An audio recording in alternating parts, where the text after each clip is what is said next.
Eto na nga bang sinasabi natin mga kapatid, nag-file na po, pumalag na ang ating VP Sara Duterte.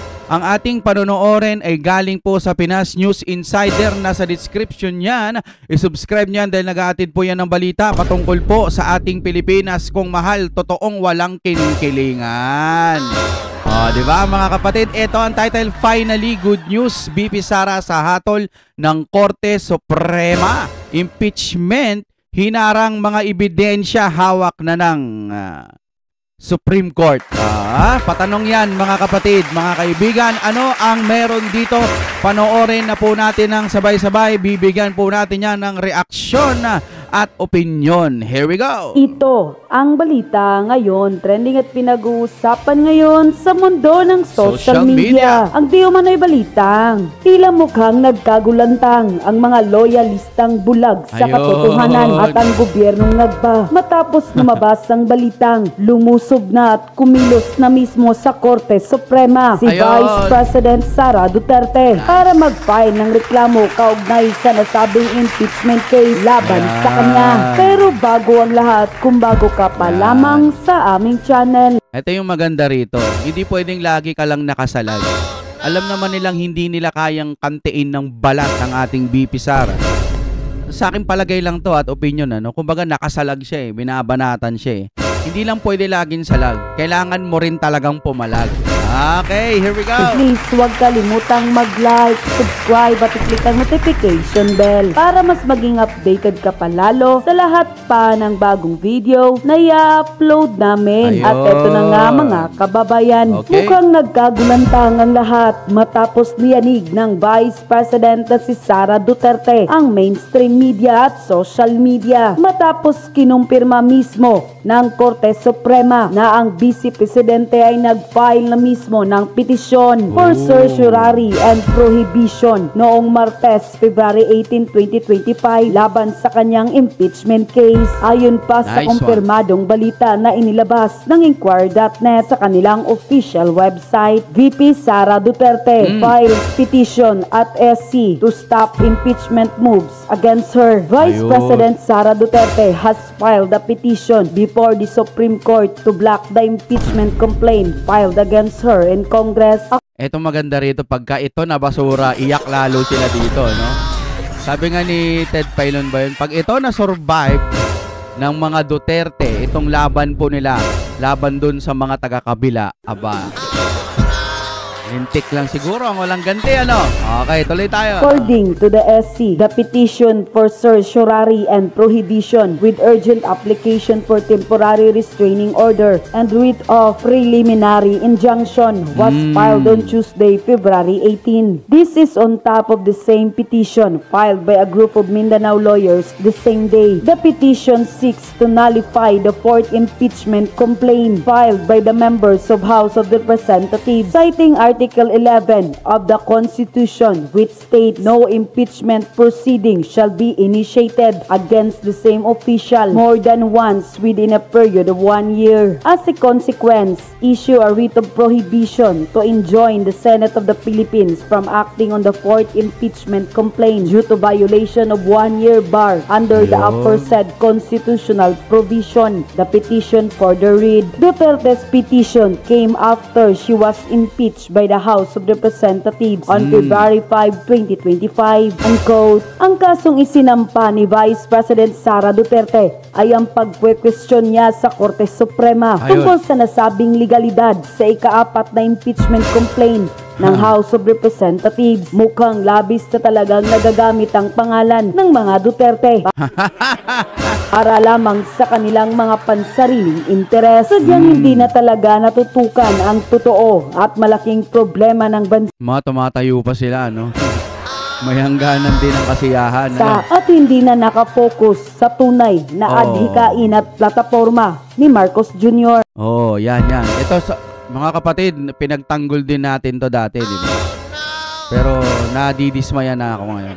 Dahil tila lumabas kasi na kaso dito, kaso doon. Puro na lamang kakasuhan ng mga Duterte para lamang mapigilan di umano itong makabalik sa 2028.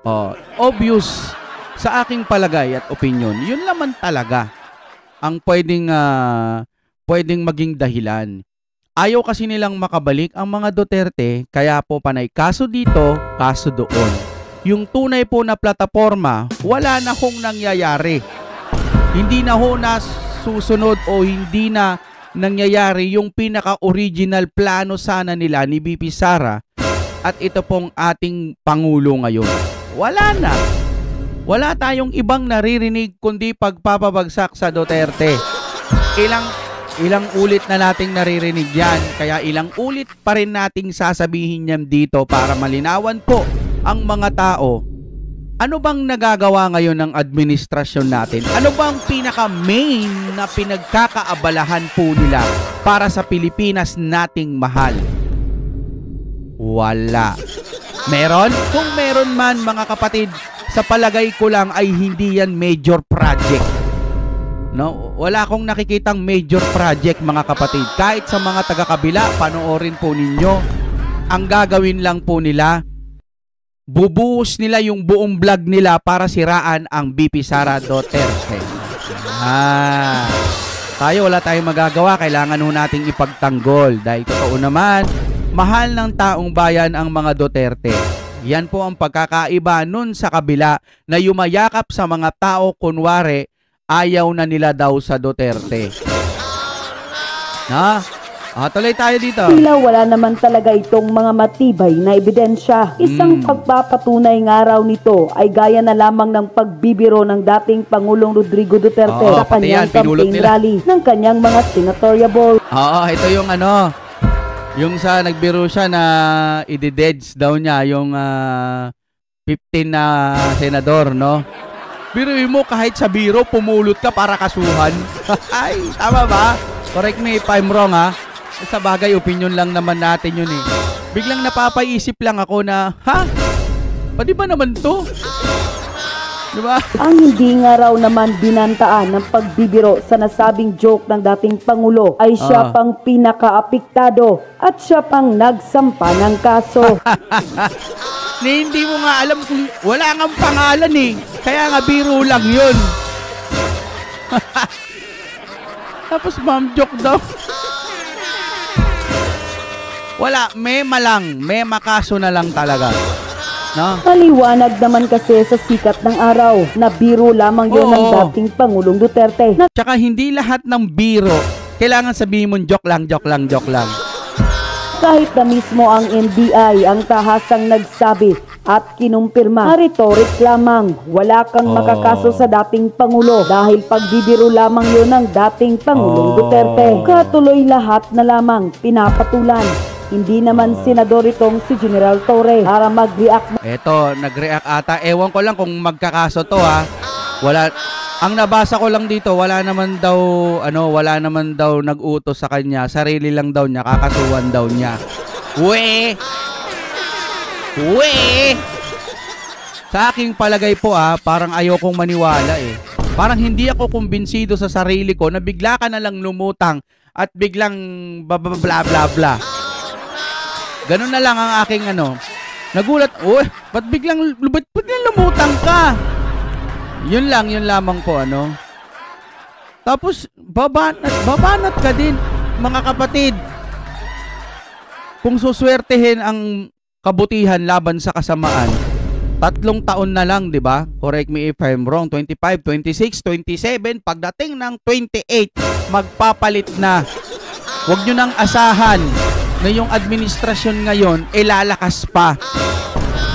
Wala na, para sa akin nakikita ko mas marami pa yung mga tumatawa kaysa doon sa naglalab sa post po ng ating mahal na Pangulo. OMG. Tuloy tayo, no? Sobra. At mukhang nagsasayang lang talaga ng oras at pera itong nasabing general, lalo na sa kanyang mga taong ginambala para lang sa mga di umanong walang kwentang kaso na ito laban sa mga Duterte. Pag ito binasuray, baka balikan ka sa susunod. Supreme Court, haharangin nga ba ang impeachment trial ni BP Sara Duterte? Naku po, sana. Hindi kasi meron na yung mga Ito yung na-vlog ni rin natin mga kapatid. Ilalagay ko ito sa description. Okay, maraming salamat po sa inyong panonood mga kapatid. Huwag nyo pong kakalimutan. Mamili kayo ng totoong iboboto ninyo na sa palagay nyo may magagawa. Hindi yung sikat lang. Okay kung sikat basta may nagagawa. Huwag naman kayong pipili na wala talaga eh. Huwag din kayong masisilaw sa bayan muna, mahal natin ng bayan, magbibigay tayo ng ganito, magbibigay ng ganyan. Matuto na po tayo, wag na po tayo. Tayo din ang may kasalanan eh. Ayan, abudol, no? Tayo rin may kasalanan, iniluluklok nyo kasi kahit alam nyong walang alam. Dapat mo, mamili na tayo, maging matalino na tayo ngayon. Alright? Maging matalino na po tayo mga kababayan ko. Buksan nyo ang inyong puso. No, buksan nyo ang inyong kaisipan. Huwag kayong aanga-anga. Sa mga hindi aanga-anga, mag-like naman po tayo. Para-paraan nyo. Maraming salamat sa inyong panonood. Basta mga kapatid, suportahan po natin ang alyansa ng Duterte.